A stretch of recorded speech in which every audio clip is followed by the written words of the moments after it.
Hello అండి, అందరికీ నమస్కారం. నేను మీ టిఎన్ఆర్. మన ఛానల్కి విచ్చేసినటువంటి ప్రతి ఒక్క యూట్యూబ్ మిత్రులకు కూడా స్వాగతం, సుస్వాగతం.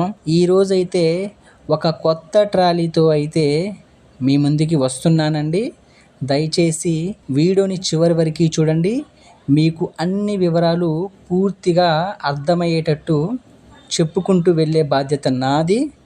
మన ఛానల్లో అన్నీ కూడా ట్రాలీలు, వ్యవసాయ పనిముట్లు, కొత్త ట్రాలీలు, పాత ట్రాలీలు, వ్యవసాయ పనిముట్లు అంటే కల్టివేటర్లు, పట్లర్లు, వీల్స్, ఇంకా చెప్పుకుంటూ పోతే ట్యాంకర్లు, ఇలా రకరకాల వ్యవసాయ పనిముట్లు కూడా మన దగ్గర సరసమైన ధరల్లో అయితే లభిస్తాయి. అవి మీకు నేను వీడియో రూపంలో అయితే మీకు చూపిస్తానండి. ట్రాక్టర్లు అయితే నా దగ్గర లభించవండి. నాకు వాటి గురించి అవగాహన కూడా లేదు. అదేవిధంగా ఆ ట్రాక్టర్ల జోలికి అసలు నేను వెళ్ళనండి. ఒకవేళ ట్రాక్టర్లు కావాలి అంటే మాత్రం మీరు వేరే వాళ్ళని సంప్రదించండి. నా దగ్గర ట్రాలీలు, అదేవిధంగా వ్యవసాయ పనిముట్లు సరసమైన ధరలు అయితే లభిస్తాయి. అవి కావలసిన వాళ్ళు నన్ను సంప్రదించవచ్చండి. అలాగే నేను పెట్టే వీడియోలలో ప్రతిదీ కూడా ఉన్నది ఉన్నట్టే నేను చూపించుకుంటూ చెప్తానండి. నేను ఎవరిని మోసం చేయట్లేదు. ఒకవేళ తెలుసో తెలియకో నా వల్ల ఎవరైనా ఇబ్బంది పడి ఉన్నా, లేదంటే తెలుసో తెలియకో చిన్న పొరపాట్లు ఏమైనా జరిగినా కానీ దానికి నన్ను క్షమించండి. నేనైతే ఖచ్చితంగా చెప్తున్నానండి. తెలిసైతే నేను చేయనండి తప్పు. ఒకవేళ తెలుసో తెలియకో జరిగితే మాత్రం ఖచ్చితంగా నన్ను క్షమించగలరు. ఇదైతే నేను ఈ వీడియో రూపంలో అయితే మీ అందరికీ కూడా క్షమాపణ వేడుకుంటున్నానండి.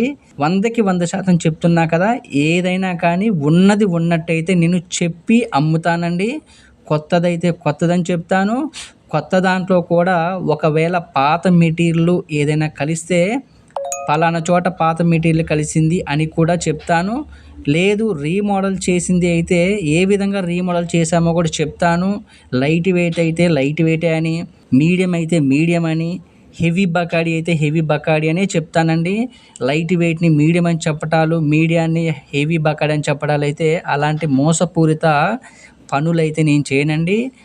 దానికైతే నేను 100% ఉన్నది ఉన్నట్టే చెప్తానండి. సరే, ఇక ఈరోజు ఇప్పుడు పెట్టిన వీడియో ఈ ట్రాలీ గురించి చెప్పాలి అంటే ఇది వచ్చేసి ఒక కొత్త ట్రాలీ అండి. తక్కువ బడ్జెట్లోనే అమ్మకానికైతే సిద్ధంగా ఉందండి. ఇది వచ్చేసి అటు కంప్లీట్ లైట్ వెయిట్ కాదు, అదేవిధంగా కంప్లీట్ మీడియము కాదండి. ఆ రెండిటికి మధ్యచగా చేసినటువంటి ఒక కొత్త ట్రాలీ అండి. అడ్డముక్కలు వచ్చేసి 8 అడ్డముక్కలు ఉన్నాయండి. కుడి పక్క 8 అడ్డముక్కలు, అదేవిధంగా ఎడమ పక్కన 8 అడ్డముక్కలు అయితే ఉన్నాయండి. దీనికి చెప్తున్నా కదా, ఇది లైట్ వెయిట్ కాదు, అదేవిధంగా మీడియము కూడా కాదు, కానీ ఆ రెండింటికి మధ్యచగా తయారు చేసినటువంటి ఒక కొత్త ట్రాలీ. అయితే డోర్ల విషయానికి వస్తే 18 ఇంచుల ఎత్తు కలిగినటువంటి డోర్లండి. పోస్టులు కూడా చూసుకున్నట్టయితే 5 ఇంచులు కలిగినటువంటి పోస్టులు. రాబారు చూసుకున్నట్టయితే 6 ఇంచుల చింతకాయ రాబారండి. చింతకాయ రాబారండి. ఆ చివర ఉండే కొండి తిరిగేది కాదండి, ఇది తిరగకుండా డైరెక్ట్గా వెల్డింగ్తో ఉన్నదండి. పోస్టులు చూసుకున్నారు కదా, 5 ఇంచుల బయటి పోస్టులు. అదేవిధంగా ప్లాట్ఫారం విషయానికి వస్తే 4 ప్లాట్ఫారం వాడటం జరిగిందండి. వెనక బంపర్ చూశారు కదా. మీకు ఎవరికైనా సందేహాలు ఉంటే ఇక్కడ కనిపిస్తుంది కదా నెంబరు, ఆ నెంబర్కి ఫోన్ చేయండి, మాట్లాడుకుందాము. బంపర్ వచ్చేసి కొంచెం హెవీగా తయారు చేయడం జరిగిందండి. ఎందుకు అంటే ఈ ట్రాలీలు ఇసుక లోడ్లకి వెళ్ళినప్పుడు, లేదంటే ఏదైనా మట్టి తోలకాలు చేసినప్పుడు, దిగబడినప్పుడు మనం జేసీబీతో లేపినప్పుడు ఆ బంపర్లు తొందరగా బెండ్ అవుతున్నాయండి. ఆ విధంగా అవ్వకుండా ఉండాలని బంపర్లు హెవీగా తయారు చేస్తున్నానండి. అలాంటప్పుడుగా అవి బెండు రావు.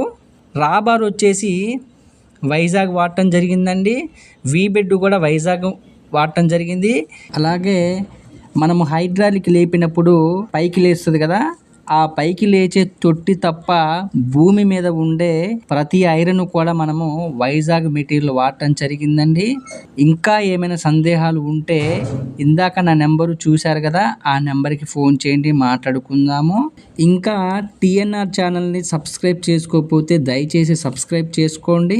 అదేవిధంగా పక్కన ఒక గంట ఉంది చూసారా, మనం గుళ్ళో గంట కొడతామే ఆ విధంగా ఉంది చూసారా, దాన్ని కూడా ఒకసారి గడగడ గడగ అని గంట కొట్టండి చాలండి. వెళ్ళే ముందు ఈ వీడియోకి ఒక చిన్న లైక్ వేసారని ఆశిస్తూ మీ టీఎన్ఆర్.